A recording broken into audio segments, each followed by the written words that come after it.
Assalamualaikum warahmatullahi wabarakatuh. Alhamdulillah, ketika kita mengamalkan zikir nafas, nafi dan isbat, kemudian ketika nafas ini telah menjadi halus, semua syahwat bumi ini secara perlahan mulai fana. Karena yang mulai berperan dalam zikir kita adalah jiwa kita. Dia mulai aktif untuk mengendalikan dan membimbing tubuh kasar ini, sehingga tubuh kasar ini insya Allah hanya mengikuti saja tuntunan melalui nur cahaya yang sudah menyelimuti jiwa tersebut. Ketika nafas tersebut sudah menjadi halus, maka jiwa itu pun mulai bercahaya, sehingga insya Allah secara perlahan kita akan mengalami kegaiban. Terkadang kita akan merasa hawa-hawa yang ada dan terasa pada tubuh kasar ini, seperti hawa dingin, terkadang ada hawa panas, terkadang seperti terasa seperti strom, kemudian terkadang ada denyutan-denyutan di berbagai macam tubuh kita. Terkadang kita mendengar seperti darah yang mengalir, ada juga kulit ini ataukah daging, dia bergetar, terkadang di tangan kita, di tubuh kita, salah satu contohnya seperti di dahi kita. Semuanya mempunyai makna pada tubuh jasad ini, memberikan nurnya, saking khususnya kita berzikir sehingga hasil daripada apa yang telah kita amalkan akan menepis semua hijab bumi ini, membersihkan darah, membersihkan daging, membersihkan kulit dan tulang, dan juga membersihkan nafas ini, sehingga pikiran kita akan ke dalam diri, tenggelam masuk ke dalam kolbi ini. Karena yang ada hanyalah Allah Ta'ala. Allah lah yang memuji dirinya sendiri melalui indera rasa ini.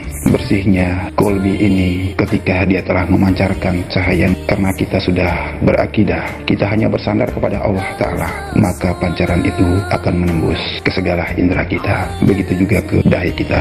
Itulah indera yang dimaksud dengan indera keenam yang ada pada diri ini, yang bersumber daripada hati kita, daripada pancaran cahaya, cahaya zikir, cahaya akidah kita, iman kita kepada Allah Ta'ala. Di situ ada pencucian pada indera keenam ini, mata batin kita, agar insya Allah ketika kita selalu menjaga apa yang dilarang Allah Ta'ala, menjaga semua indera jahir ini dari mata kita, hidung, telinga, mulut, kaki, tangan, dubur, serta kemaluan, maka Allah akan memberikan pancaran cahaya pada kening kita ini. Dia akan membuka terowong gaib, penglihatan secara gaibia. Ketika hati kita sudah bersih, membersihkan dengan zikir, entah melalui zikir kolbikah, ataukah zikir nafaskah, ataukah dengan sholawatkah, berbagai macam zikir yang telah kita amalkan, insya Allah Allah akan membuktikan kebesarannya melalui penglihatan kita secara gaib, secara batin. Ketika cahaya Allah dan cahaya Muhammad telah menyatu menjadi satu, maka terbukalah mata batin kita, yaitu kita akan melihat melalui pancaran yang ada pada kening kita, yang bersumber daripada hati ini. Setiap perjalanan kita, Allah Ta'ala akan memperkenalkan seluruh alam dan makhluk ciptaannya yang gaib, yang tidak dapat kita lihat dengan mata kasar ini, memperkenalkan kepada kita satu persatu, sehingga insya Allah kita semakin tunduk dan taat, patuh terhadap apa yang diperintahkan Allah Ta'ala. Insya Allah, Alhamdulillah. Teruslah kita untuk mengamalkan zikir tersebut hanya semata-mata karena Allah Ta'ala, sehingga Allah Ta'ala selalu merahmati kita dan selalu menuntun kita ke jalannya, sehingga kita selalu dekat dan mesra kepadanya. Mengamalkan zikir tersebut khusyuk terhadap Allah Ta'ala.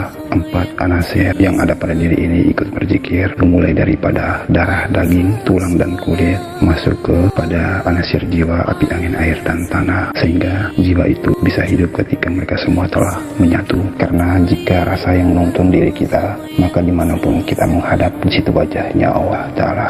Rasa itu, itulah diri ini. Rasa itulah ketika jiwa kita sudah diliputi oleh nur dan cahaya, yaitu cahaya Muhammad, kemudian telah membias menyelimuti batang tubuh itu, maka itulah hawa daripada sumbernya, yaitu rasa tersebut, pancaran cahaya yang bersumber daripada jiwa kita yang telah bercahaya, sehingga insya Allah dapat menuntun dan membias sampai ke tubuh kasar ini. Ketika kita melatih gerakan dari rasa itu, itulah pancarannya yang dalam berupa hawa tersebut. Jadi hawa itu dan rasa, hawa itu masih diagak kasar, berbeda dengan rasa itulah yang ada pada batin ini, hati kita. Ketika jahir ini merasakannya, kita merasakan seperti ada hawa yang menggerakkan tubuh kita. Jangan cuma kita melatih hanya sebatas tubuh, tetapi semua indera kita, dari mata kita, hidung, mulut, kaki, tangan, dubur, dan kemaluan, kita perbiasakan untuk melatih dengan pancaran cahaya nur dari jiwa kita, dari rasa kita, kemudian ke seluruh tubuh. Insya Allah, jika kita selalu memperbiasakan seperti itu, maka kita akan menjadi terbiasa, sehingga satu ketika kita tidak bisa membedakan lagi yang mana zahir dan yang mana batin, karena kedua-duanya telah menyatu menjadi satu. Kalau rasa itu dia selalu ada, dia tidak pernah hilang, karena kita terlalu sibuk dengan keduniaan. Terkadang kita sibuk dengan aktivitas kita sehari-hari, sehingga kita lupa dengan rasa itu. Kita melupakan hati kita, karena dalam kehidupan ini lebih banyak pikiran kita yang berperan. Tetapi dengan kita mengamalkan, belajar menempah diri, yaitu mengenal diri dan hakikat diri ini, maka secara perlahan kita mulai mengikis semua aktivitas yang ada di kepala kita, dan kita hanya tenggelamkan ke dalam hati ini, sehingga di situ kita mulai tahu dan mulai merasakan jika kita sebenarnya dituntun oleh rasa kita. Semua aktivitas ini yang bersumber adalah rasa dari batin ini. Disitulah kita mulai mengetahuinya. Maka dari itu, rasa itu memang sangat penting untuk kita amalkan dan kita kenali. Setelah kita kenal, maka kita akan menjadi rasa itu. Ketika kita sudah menjadi rasa itu, maka di situ tiada lagi rasa.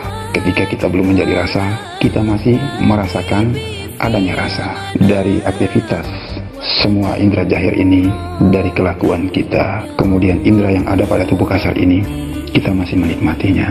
Itu ketika kita baru mengenal. Ketika kita telah menjadi rasa itu sendiri, maka yang awalnya kita menikmati, semuanya akan kembali menjadi tawar.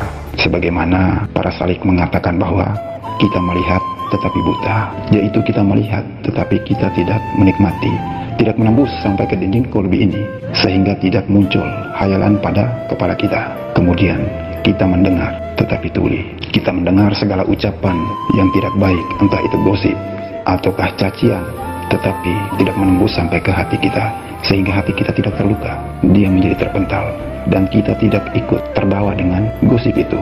Begitu juga dengan mulut kita tidak terpancing dengan untuk membicarakan tentang keburukan, tetapi kita selalu menjaga mulut ini, karena kita sudah mulai takut kepada Allah Ta'ala, karena rasa itu sudah hidup dan menembus, membias sampai ke berbagai macam indera zahir ini, sehingga di situ mulai timbul rasa takut karena Allah Ta'ala, bukan karena makhluknya. Begitu juga dengan kaki, tangan, dubur, serta kemaluan, menenggelamkan semua yang zahir ini ke dalam diri. Itulah kita akan menyatukan semua yang nyata ini dan mengembalikannya kepada pemilik segalanya, yang bersumber daripada Nur Muhammad. Hidupkanlah kolbi itu dengan zikir. Ibadahi nafas kita, nafi dan isbat. Jagalah semua indera zahir ini agar benar-benar berjalan sesuai dengan ridho dan kehendaknya Allah Subhanahu wa Ta'ala, sehingga sesuai dengan perbuatan jiwa, maka dia akan membentuk akhlak-akhlak zahir ini, sehingga tetap bersambungnya rasa ini dengan Allah Subhanahu wa Ta'ala. Diri ini selalu sadar dan tersambung dengan Allah melalui pengantara zikir nafas, nafi dan isbat, ataukah dengan zikir kolbi kita. Insya Allah, amin. Assalamualaikum warahmatullahi wabarakatuh.